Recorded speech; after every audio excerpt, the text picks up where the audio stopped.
todos ustedes, amigos y amigas, bienvenidos al canal de YouTube. No se les olvide darle me gusta, su like, abajo acá la campanita, piquen, tienen la mano, chinga, vamos. Pues vamos. Acuérdense de que si ya preguntaron muy cercano, ya no les corresponde. Adelante. ¿Qué tal, presidente? Buen día. Carlos Guzmán, de 4 Media Telecomunicaciones, Veracruz. Pues de inicio, ayer se le tocó el tema de la Suprema Corte, pero yo sí quisiera hacer énfasis nuevamente en el tema, ya que el día de antier, en esta Feria del Libro de Guadalajara, pues también se hablaba del tema que se tocó ayer de la… De inicio, el tema de la destitución de senadores. Por ahí un ministro hablaba de que se podría destituir a senadores, sin embargo, Santiago Krill, curiosamente, pues le corrige la plana, diciéndole que este tema no puede ser tocado, derivado de que los cargos de senadores y de diputados pues son de elección popular, por principio de cuentas, no son designaciones como las que usted hace. Y dos, porque es facultad exclusiva de la Cámara de Diputados formular juicios políticos. Es consultarle de inicio su opinión respecto a ese tema, presidente. Pues es eso, son poderes independientes, autónomos. No puede un poder situarse por encima de los demás. No puede haber un supremo poder conservador, como quisieran algunos. Sería como el regreso del predominio del Poder Ejecutivo. Así era el régimen porfirista y también revolucionario, que no cambió. Se hablaba en la Constitución de 3 poderes, pero en la práctica el poder de los poderes era el Ejecutivo. El Poder Judicial y el Poder Legislativo eran apéndices, estaban subordinados al Ejecutivo. Los ministros eran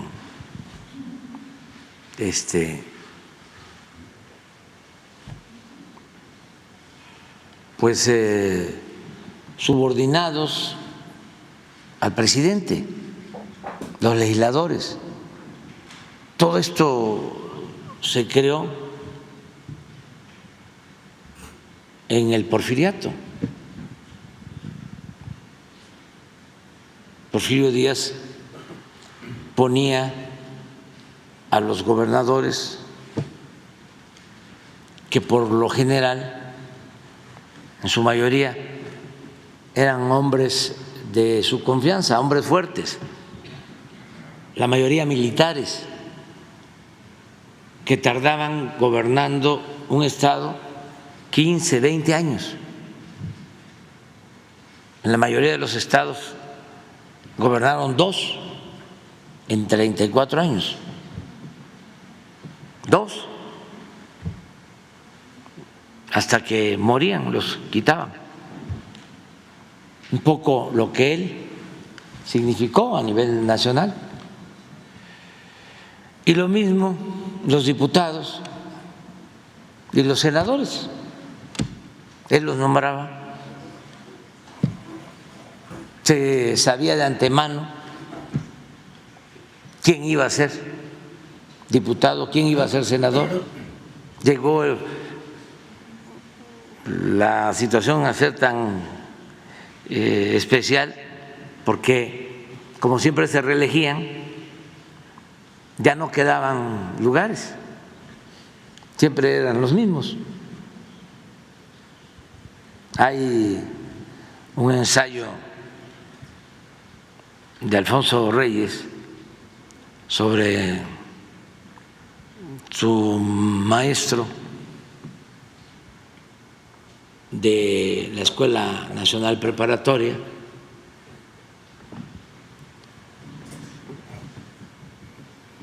que era diputado, Manuel Sánchez Mármol.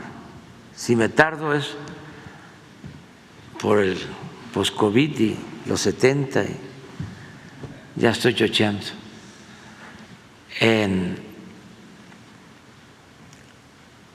Y dice que su maestro, que habían, igual que Porfirio, ¿no?, habían participado en el movimiento de reforma, en la defensa de la República cuando la intervención francesa, habían actuado como revolucionarios, rebeldes, pero ya con el porfiriato, pues todo se duerme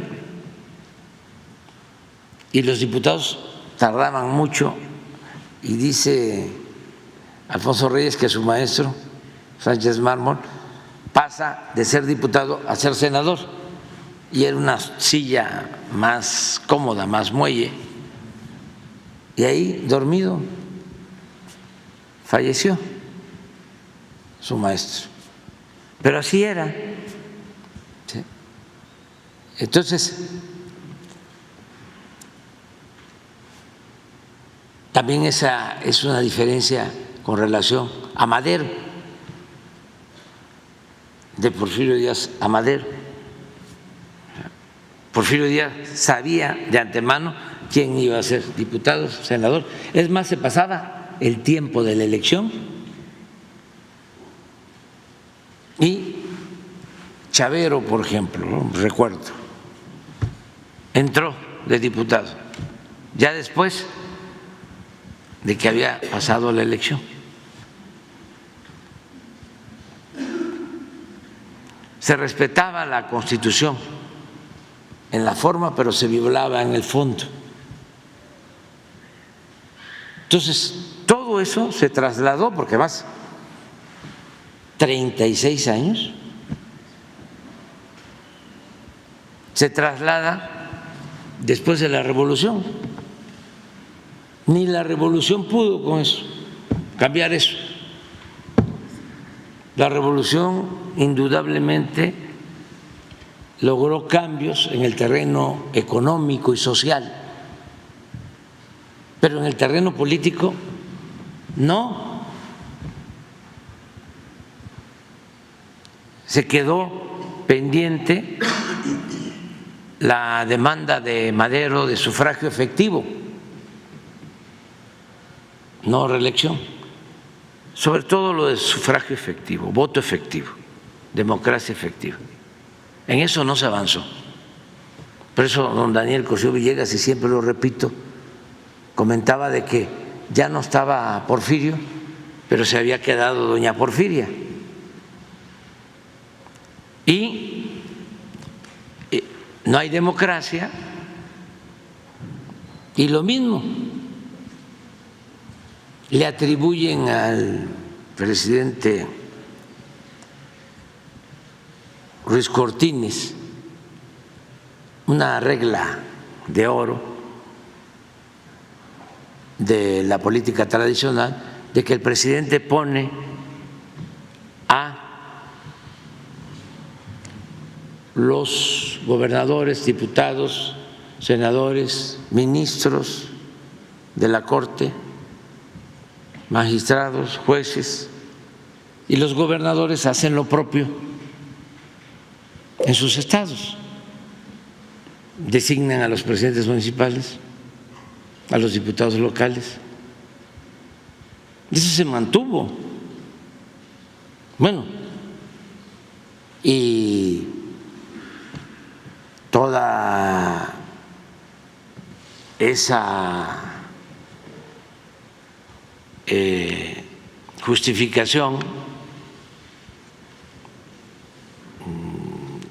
y todo lo que tiene que ver con la picaresca política tradicional mexicana, el tapado, el acarreo,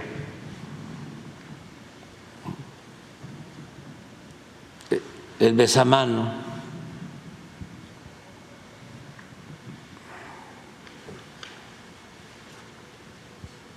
¿qué otra cosa? El dedazo,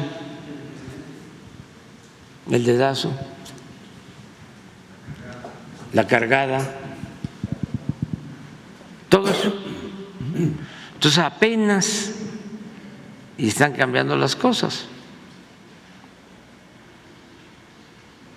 Entonces, pues, si ahora el Poder Judicial, que está prácticamente secuestrado, tomado por la oligarquía de México, se quiere convertir en el poder de los poderes, pues está un poco exagerado, ¿no? Están levitando, porque eso pues ni es constitucional, es antidemocrático, ni lo va a permitir el pueblo. Ah, sí, pero no tiene sentido eso. Eso no, nada más porque lo preguntan ustedes, pues.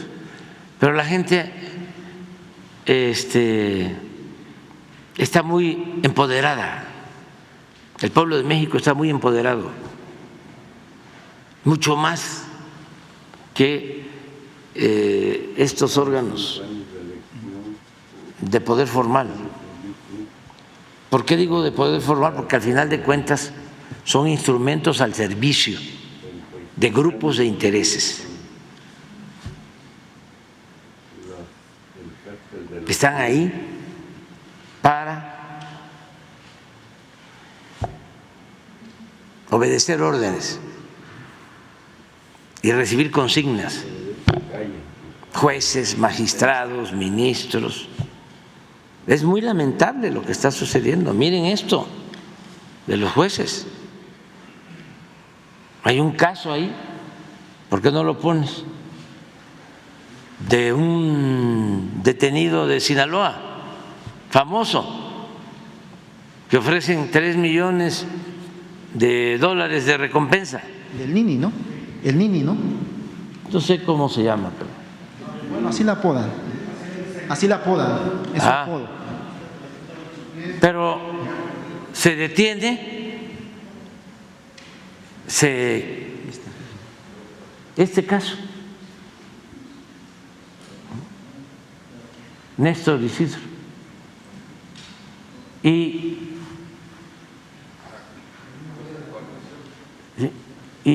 una juez, casi al momento de la detención, le ofrece el amparo para que no sea extraditado. ¿Qué es eso?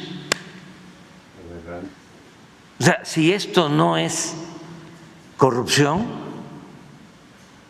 que me digan los ministros de la Corte, y el Consejo de la Judicatura. ¿De qué se trata? ¿Esto es derecho?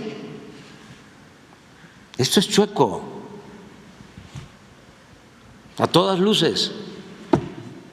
No se necesita ser doctor en derecho, pertenecer al Instituto de la Transparencia, de Ciencia Jurídica de la UNAM, sí, o a los colegios de abogados. Ojalá y algún día estos colegios de abogados, ¿no?, el Instituto de Ciencias Jurídicas de la UNAM, llamara a una rueda de prensa y denunciara todo esto, pero se quedan callados, no dicen nada, es un silencio cómplice. Por eso estamos planteando de que es necesario que el pueblo elija a los jueces, a los magistrados, a los ministros, y que se integre el Poder Judicial con jueces, con ministros íntegros, honestos, incorruptibles, realmente al servicio de los ciudadanos, del pueblo, de la sociedad, no al servicio de la delincuencia de cuello blanco o de la delincuencia organizada.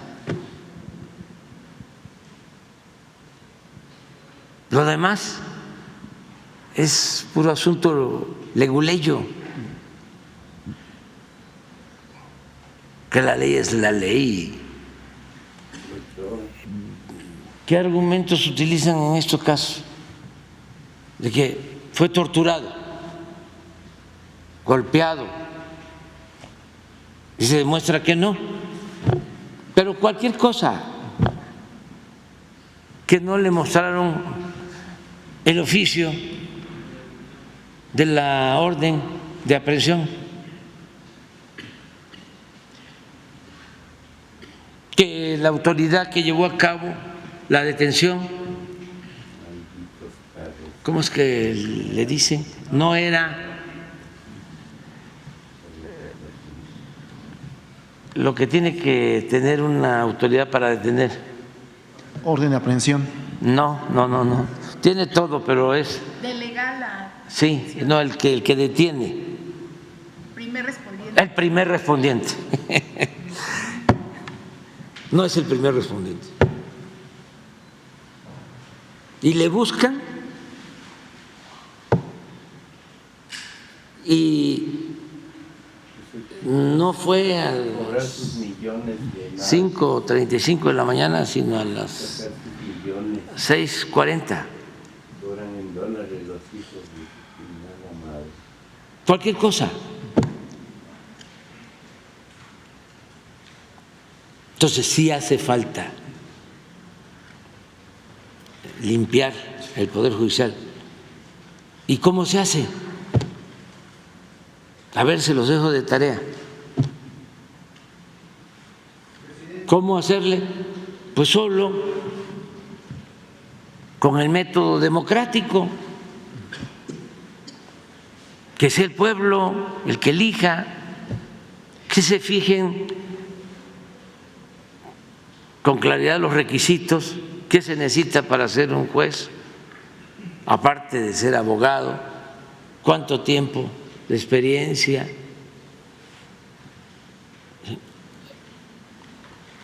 el que hayan actuado con integridad, desde luego que no tengan antecedentes penales,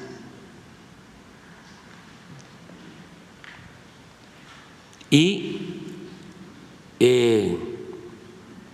que se hagan listados, que proponga el legislativo, que proponga el ejecutivo, que proponga el Poder Judicial, que propongan los colegios de abogados, que propongan las facultades de derecho,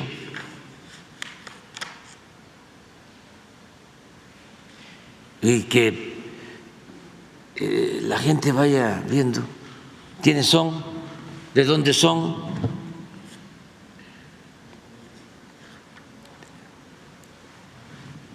que se dé tiempo para que expongan,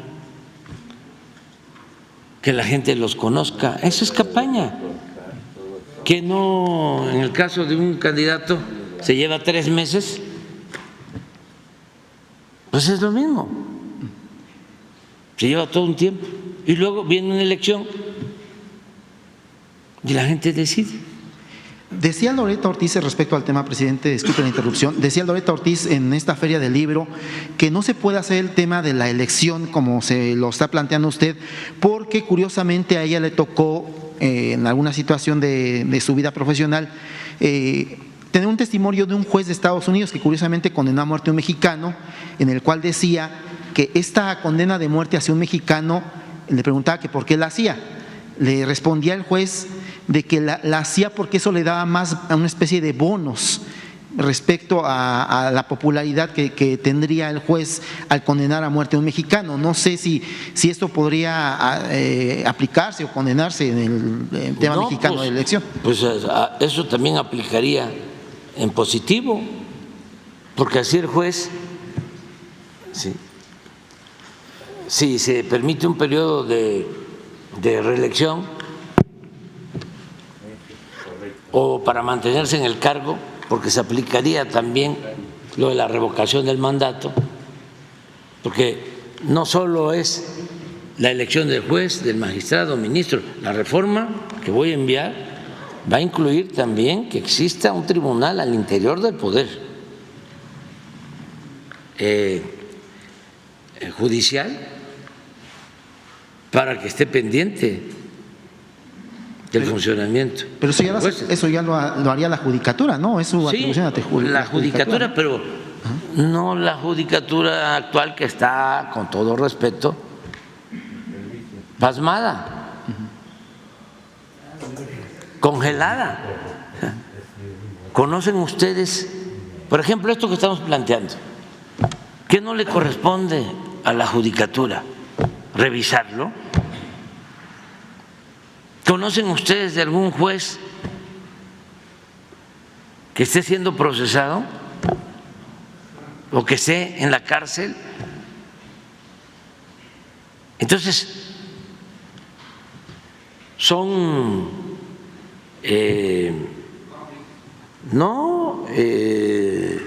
finísimas personas todos.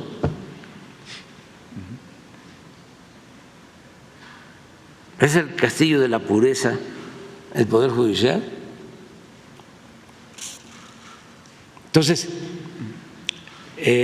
si se pone ese ejemplo, pues la gente va a estar pendiente y va a decir, no, este sí actúa con apego a la legalidad, este no. La gente va a estar más pendiente. Y quiere reelegirse o ascender de juez a ministro. No, primo hermano, por ti no voto. Hacer la vida pública cada vez más pública. Transparencia. Antes ni se conocían los jueces. Era una sociedad anónima. Actuaban en la clandestinidad.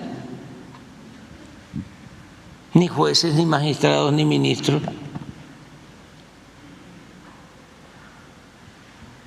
Ahora es distinto. Claro, estamos empezando. Por eso es muy bueno este ejercicio. Pero hace falta seguir empujando la reforma.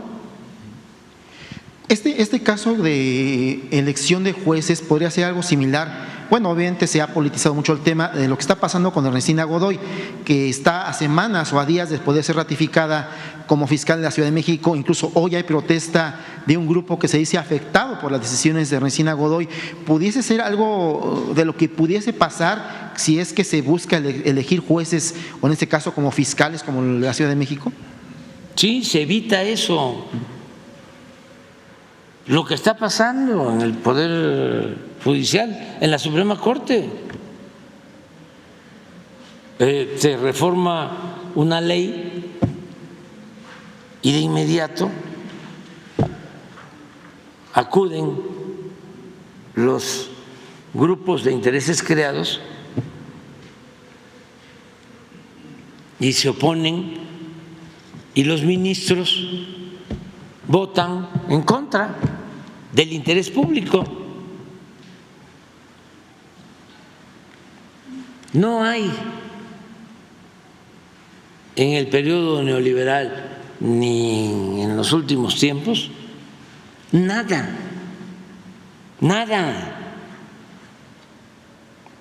que hayan resuelto en la Suprema Corte a favor del pueblo. ¿Qué más pruebas queremos de que están al servicio de la oligarquía, del influyentismo?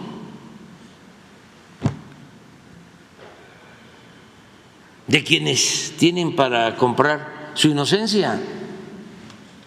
Y sí hay algunos casos, pero no es la regla, es la excepción.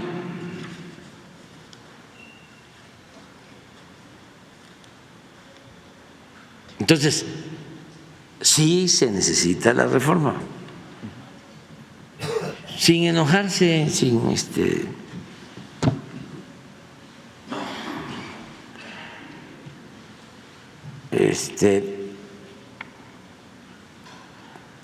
insultos, sin nada. No, no, no, no.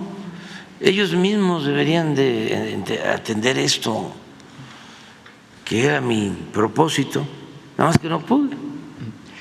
Dos temas finales, presidente. Pero sí se puede, aunque quede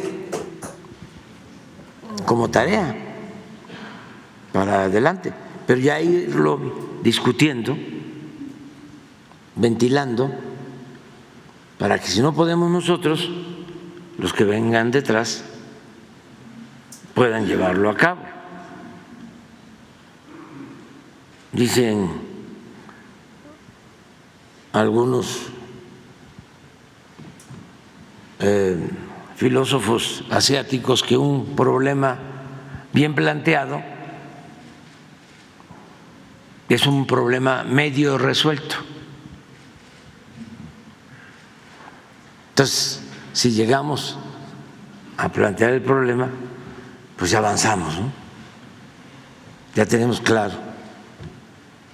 Ahora, si esto que vemos no es cierto, si no hay corrupción,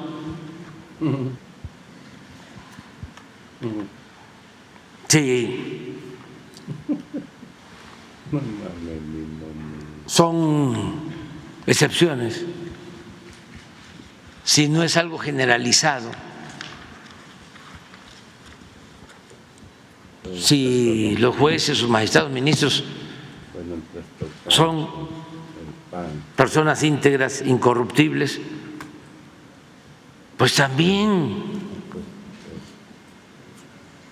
hay que fundarlo y decir, no hace falta ninguna reforma, está muy bien. Yo sostengo de que no es así.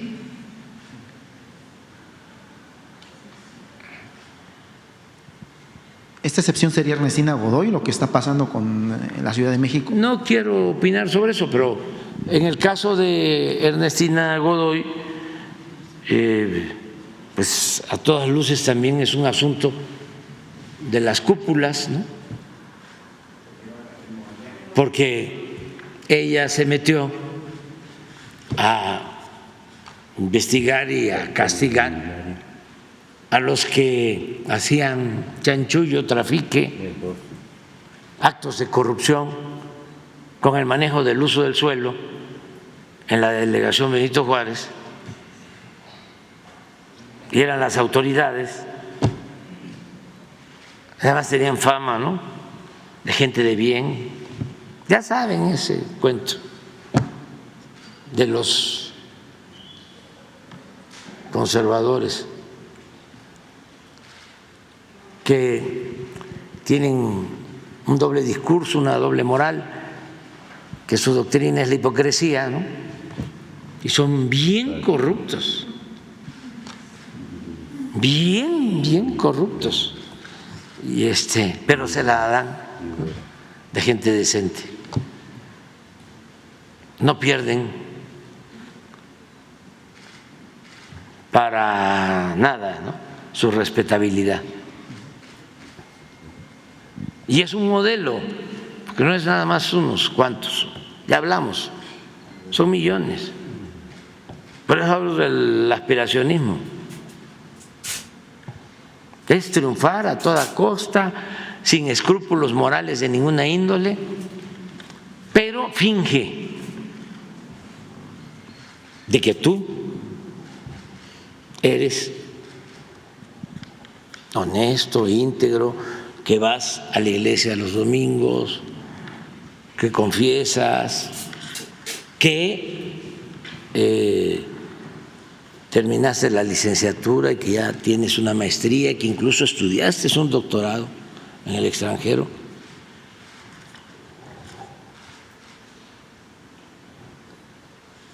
Y que te rozas con lo mejor de la sociedad.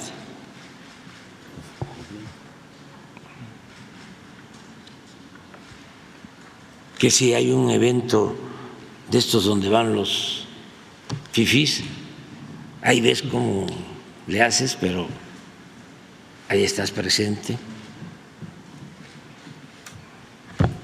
Y ahí vas ascendiendo, escalando, y de repente también conociste, ¿no?, en la escuela donde estudiaste, porque es muy difícil que si estudias en una escuela pública vayas a conocer a alguien que luego, bueno, antes llegue a ser político, pero si estudias en una escuela privada, que no quiero mencionar, o que no debo mencionar, famosa, pues ahí puede ser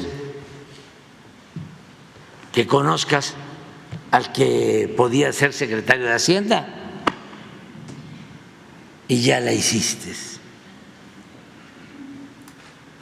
porque te van a llamar, ¿no?, y vas a ser el encargado de entregar las participaciones federales a los estados, y a cambio de eso te van a dar tu recompensa, o coloquialmente hablando, tu moche, y entonces empiezas ya a tener dinero y a comprar tus departamentos en el extranjero, y ya no vas a vivir en la Narvarte, ya es Santa Fe o Las Lomas, ¿no?, Polanco, y ya, ¿por qué no un Ferrari? O como dice uno de los cantantes de estos corridos tumbados, traigo mi camioneta Mercedes, y ahí se van, es un estilo. Bueno, pues cada quien, somos libres, porque eso fue lo que se introdujo como forma de vida, le convenía eso a la oligarquía. Ahora es distinto, nosotros estamos pues exaltando los valores del pueblo de México, que no se humille al pueblo, que no se margine al pueblo, que se condene el racismo, el clasismo, y que se exalten los valores que tiene el pueblo, que ha heredado nuestro pueblo de civilizaciones milenarias, y sentirnos orgullosos de nuestra idiosincrasia y de la grandeza cultural de México, que es algo único. No les gusta a algunos a lo mejor, pero lo puedo probar técnica, científicamente. Uno de los pueblos con más cultura en el mundo es el pueblo de Oaxaca. pero con mucho en las comunidades. Me refiero a el México profundo. Y así es todo nuestro país. Ya quisieran, con todo respeto, en otros países tener la reserva de valores culturales, morales, espirituales que se tiene en México. Me preguntaban antier un periodista,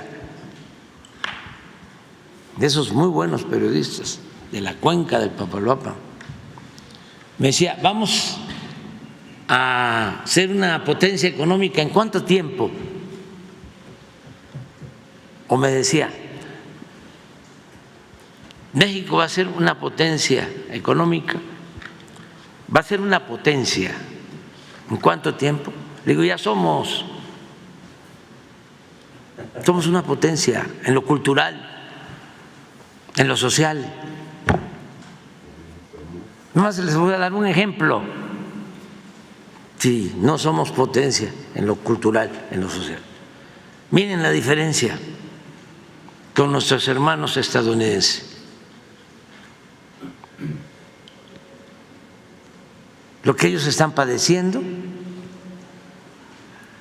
por problemas sociales y culturales que no tenemos aquí.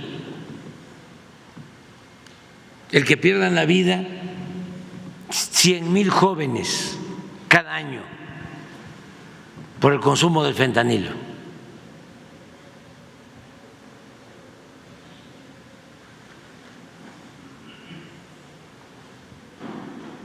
Eso que lo lamentamos mucho, que además estamos ayudando, porque es una cuestión humanitaria y nos duele. Pero el origen de eso tiene que ver con un problema social y cultural. Y eso aquí no se padece por nuestro pasado civilizatorio, por nuestras culturas, por los valores, por la importancia que tienen nuestras familias, que la familia es una institución fundamental, la principal institución de seguridad social en nuestro país. Somos una potencia. En lo económico lo vamos a hacer también. Ya estamos entre los 10, 11 de 200. Y vamos hacia adelante, pero ya somos. Entonces, es un orgullo lo mexicano, pero nos estaban llevando por otro lado.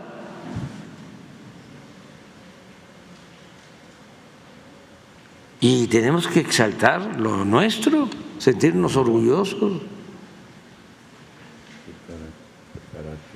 Ya muy rápido, dos temas rápidamente, presidente, que tienen que ver con Veracruz.